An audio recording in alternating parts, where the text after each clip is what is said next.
Asistí a un internado en las afueras de la ciudad.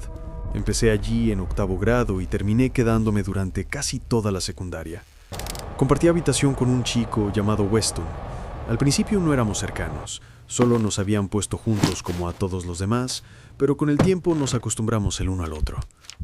La habitación era básica, 2 camas, 2 escritorios y un pequeño armario compartido. Después de unas semanas, empecé a notar cosas extrañas en Weston. Para empezar, me dio una lista de objetos que no se me permitía traer a la habitación, completamente de la nada. Simplemente se me acercó con un papel doblado, como si fuera algo normal que un compañero de cuarto hiciera. Y por si eso no fuera lo bastante raro, la lista en sí lo era aún más. Había un montón de cosas al azar en esa lista que no tenían el más mínimo sentido. No recuerdo todo, pero aparentemente no se me permitía traer ranas a la habitación, como si alguna vez hubiera tenido la intención de hacerlo. Ni siquiera sabía dónde podría alguien encontrar una rana, mucho menos por qué querría llevarla a su cuarto. Pero lo más extraño de toda la lista, por mucho, era la sal. No es como si uno comiera sal sola, así que no podía imaginar por qué sentía la necesidad de decírmelo. ¿Acaso pensaba que iba a traer un salero al cuarto sin motivo alguno? Era absurdo. Además, estaba mal visto llevar comida o cualquier tipo de condimento al dormitorio, lo cual hacía que todo fuera aún más misterioso. Y más allá de eso, ¿qué tipo de problema podía causar la sal en primer lugar? Que yo supiera, las alergias a la sal no existían, así que no podía imaginar qué trataba de evitar con eso. Era simplemente raro, sobre todo por lo serio que se lo tomaba. Podrías pensar que era su forma de bromear, pero te aseguro que ese chico no sabía lo que era el humor. También tenía la costumbre de murmurar para sí mismo. No solo de vez en cuando, sino de verdad susurrar bajo su aliento.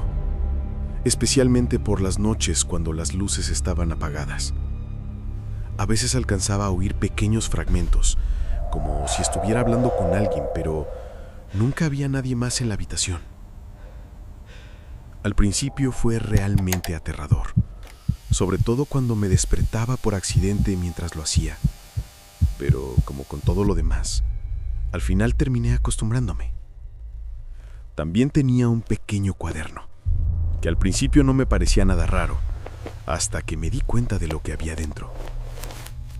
El hecho de que nunca dejara que nadie lo viera me hizo pensar que era algo vergonzoso o personal, pero estaba equivocado. Sabía con certeza que lo escondía bajo el colchón, y con el tiempo mi curiosidad creció tanto que terminó por vencerme. Un día, cuando él no estaba en la habitación, metí la mano debajo de su colchón hasta encontrarlo. La mayor parte del cuaderno estaba en blanco, pero había algunas páginas con escritura. Me tomó apenas 2 segundos darme cuenta de lo que estaba viendo. Era una lista larga de nombres, y muchos de ellos estaban tachados. Leí con atención y noté que varios de los nombres pertenecían a chicos que conocía de la escuela. Busqué frenéticamente el mío y me horroricé al encontrarlo en una de las últimas páginas. No estaba tachado, lo cual supuse que era algo bueno, pero no tenía idea de qué significaba todo eso.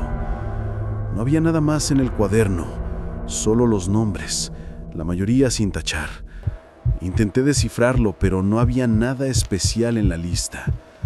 Mientras lo devolvía a su lugar, no podía dejar de preguntarme por qué alguien sería tan reservado con algo que parecía tan inofensivo. Si no hubiera sido por la manera en que Weston protegía ese cuaderno, como si le fuera la vida en ello, probablemente lo habría tomado como una simple lista de personas que no le caían bien en la escuela, o algo así. Pero por alguna razón, ver esa lista me provocó una sensación enfermiza en el estómago, como si Weston fuera algo más que un chico socialmente torpe. Durante semanas después de eso, estuve extremadamente paranoico, convencido de que de alguna manera sabía lo que había hecho, y empecé a preocuparme de que fuera a hacerme algo. Apenas interactuábamos para empezar, pero juraría que lo veía mirarme con más frecuencia que antes, con una intensidad que me helaba la sangre. Esa sensación inexplicable de miedo empezó a colgar sobre mí, y poco a poco pasaba más y más tiempo fuera de mi dormitorio. Tenía un grupo decente de amigos y llegó un punto en el que pasaba más tiempo en las habitaciones de ellos que en la mía. Hasta que una noche ocurrió algo que hizo que todo mi paranoia tuviera sentido. Si no hubiera sido por la manera en que Weston protegía ese cuaderno como si le fuera la vida en ello, probablemente lo habría tomado como una simple lista de personas que no le caían bien en la escuela o algo así. Pero por alguna razón, ver esa lista me provocó una sensación enfermiza en el estómago, como si Weston fuera algo más que un chico socialmente torpe. Durante semanas después de eso estuve extremadamente paranoico, convencido de que de alguna manera sabía lo que había hecho, y empecé a preocuparme de que fuera a hacerme algo. Apenas interactuábamos para empezar, pero juraría que lo veía mirarme con más frecuencia que antes, con una intensidad que me helaba la sangre. Esta sensación inexplicable de miedo empezó a colgar sobre mí, y poco a poco pasaba más y más tiempo fuera de mi dormitorio. Tenía un grupo decente de amigos y llegó un punto en el que pasaba más tiempo en las habitaciones de ellos que en la mía. Hasta que una noche ocurrió algo que hizo que toda mi paranoia tuviera sentido. Cuando por fin le exigí saber qué estaba haciendo, simplemente dijo que yo había estado hablando dormido, como si esa ridícula respuesta explicara todo. Como si fuera completamente normal estar de pie sobre la cama de alguien a las 2 de la mañana. No supe qué decir. Todavía estaba en parte en estado de shock, y la forma en que siguió sonriendo incluso después de darme esa explicación me quitó cualquier deseo de hacer más preguntas. Volvió a su cama sin decir una palabra más. Yo permanecí despierto el resto de la noche, y no fue por elección. A la mañana siguiente intenté mencionarlo. Me sentía más tranquilo, y siendo honesto, más seguro al hablar del tema ahora que había luz en la habitación. Pero él actuó confundido, como si genuinamente no tuviera idea de lo que estaba hablando. No de una forma agresiva, sino más bien con una actitud de, ok, hombre, lo que digas, como si pensara que me lo estaba inventando por diversión. No podía decidir si era un mentiroso realmente bueno o si de verdad no recordaba lo ocurrido, y no sabía cuál de las dos opciones era peor.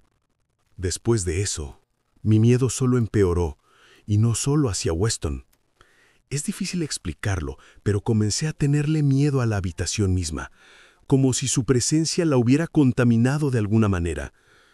Incluso cuando él no estaba allí, me sentía incómodo en mi propio dormitorio.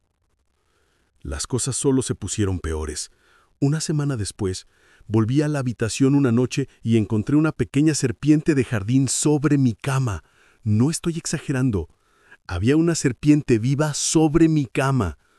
Grité de nuevo y miré a Weston, que estaba sentado en su escritorio con una expresión completamente vacía. Esta vez sí se disculpó y dijo que solo había sido una broma inofensiva. Pero yo no lo tomé así. Cuando le pregunté de dónde había sacado una serpiente en primer lugar, me miró confundido y dijo algo que jamás olvidaré. Dijo, ¿de qué hablas? Están por todas partes. No supe qué responder. Temía que si decía algo equivocado, realmente intentara hacerme daño. Nunca había visto una sola serpiente en el campus, aunque estábamos rodeados de bosque, así que tal vez tenía razón. Pero lo que realmente me heló la sangre fue cuando abrió un frasco que tenía sobre su escritorio y la serpiente simplemente se deslizó dentro por sí sola, como si quisiera ser capturada. No entendía cómo un animal salvaje haría algo así. Todo el episodio, desde encontrar la serpiente hasta su respuesta escalofriante y la forma en que se comportó, fue perturbador, mucho más de lo que puedo describir. No lo reporté. Mi yo, joven e ingenuo, no podía dejar de pensar en lo que Weston podría hacerme si lo metía en problemas. Eso es lo que hay que recordar. Era solo un niño. Tenía 13 años. No era lo suficientemente mayor para saber cómo manejar la situación. El punto de quiebre llegó unas noches después. Todo comenzó con lo que pensé que era una pesadilla, Estaba en parálisis del sueño, completamente incapaz de moverme, y había una masa oscura girando en el techo. Era como una mezcla entre una nube y una sombra espesa, y palpitaba como si estuviera viva, o al menos respirando. Seguía cambiando de forma y moviéndose, y yo solo podía mirar mientras comenzaba a descender hacia mi cama. Entonces, de esa masa emergió una garra, o algo parecido a una garra, que empezó a rasguñar el marco de mi cama, y luego comenzó a estirarse hacia mí. Pero antes de que pudiera tocarme, de pronto se echó hacia atrás, como si algo la hubiera quemado o asustado. Y entonces enloqueció por completo. Empezó a volar por toda la habitación a una velocidad increíble, como si estuviera furiosa o herida. Tiró cosas de los escritorios, revolvió el armario y en un solo movimiento se lanzó hacia la ventana, atravesándola con un estruendo, desapareciendo en la oscuridad exterior. En el mismo instante en que escuché el vidrio romperse, abrí los ojos de golpe. Solo que mi cuello ya estaba girado en dirección a la ventana, como si hubiera estado mirando hacia allá todo el tiempo. Y en ese momento entendí por qué eso era tan aterrador. La ventana estaba realmente rota. Lo peor era que los pedazos de vidrio seguían cayendo al suelo en tiempo real, como si acabara de romperse segundos atrás. El resto de la habitación era idéntico a la escena que había visto en mi sueño, una réplica exacta. A pesar de estar seguro de que ya estaba despierto, seguía sin poder moverme. Fue el momento más aterrador de mi vida. Aparté la vista de la ventana y me di cuenta de que había largos arañazos en el marco de mi cama, justo en el mismo lugar donde aquella garra había rasguñado en el sueño. El miedo no se fue, pero la parálisis sí. Tan pronto como pude moverme, mi primer pensamiento fue que Weston debía haberlo hecho de alguna forma. Fui hasta su cama, pero estaba profundamente dormido, incluso roncaba. Pero no iba a dejar que me engañara otra vez. Empecé a sacudirlo, convencido de que fingía, pero no despertaba. Seguí agitándolo, y cuanto más tiempo pasaba sin que lo reaccionara, más desesperadamente deseaba que abriera los ojos. Era una sensación horrible. Sentía un miedo mortal hacia él, pero al mismo tiempo un miedo igual de grande a lo que significaría si él no hubiera sido el responsable de todo aquello. Si mi pesadilla no había sido una pesadilla. En el momento en que esa posibilidad cruzó por mi mente, comencé a temblar. Quería poder culparlo por lo que había pasado, o al menos tener a otra persona que me hiciera sentir menos solo y asustado. Pero no despertaba. Era demasiado para mí. Regresé a mi cama, me acurruqué en posición fetal y empecé a llorar. No sabía qué más hacer. La ventana rota era real. La habitación destrozada era real. Los arañazos en el marco de la cama eran reales. Unos minutos después, Weston finalmente despertó. Parecía genuinamente sorprendido por el estado del cuarto. Pensé que eso significaba que estábamos juntos en lo que fuera que hubiera pasado. Pero no. En lugar de eso me acusó de haber revisado sus cosas y terminamos gritándonos el uno al otro. No podía creer que intentara culparme de todo, cuando él era el que actuaba como un psicópata. Empezó a asfixiarme como un gato y luego a gritar en un idioma extranjero, uno que nunca había escuchado antes. No era normal. La gente normal no hace eso. Sentí que estaba a punto de atacarme. Después de eso, todo se volvió borroso. El encargado del dormitorio apareció en la puerta, probablemente por el ruido, y nos sacó a los dos. Esa noche, terminé durmiendo en una habitación vacía. Cuando desperté a la mañana siguiente estaba helado. Me tomó unos segundos darme cuenta del motivo. La ventana de esa habitación estaba completamente abierta, aunque recordaba perfectamente haberla cerrado. Se suponía que nadie más debía estar allí. Ese fue el golpe final. Mi mente ya estaba tratando de encontrar una explicación lógica para lo que había pasado la noche anterior, pero ver esa ventana abierta lo destruyó todo. Uno de los encargados me dijo que fuera a recoger mis cosas de mi antigua habitación. Cuando llegué, todas las pertenencias de Weston ya habían desaparecido. Debió de haberlas sacado temprano esa misma mañana. Nadie me explicó qué estaba ocurriendo. La administración simplemente me trasladó a otra habitación con un nuevo compañero. Cuando pregunté por Weston, solo me dijeron que ya no era asunto mío. Nunca volví a verlo. Sinceramente no recuerdo mucho del resto de mi tiempo en esa escuela. Creo que mi mente simplemente bloqueó todo como último recurso, o como una especie de mecanismo para poder soportarlo. No creo que jamás llegue a saber qué le pasaba a ese chico, Weston, pero ya no me importa.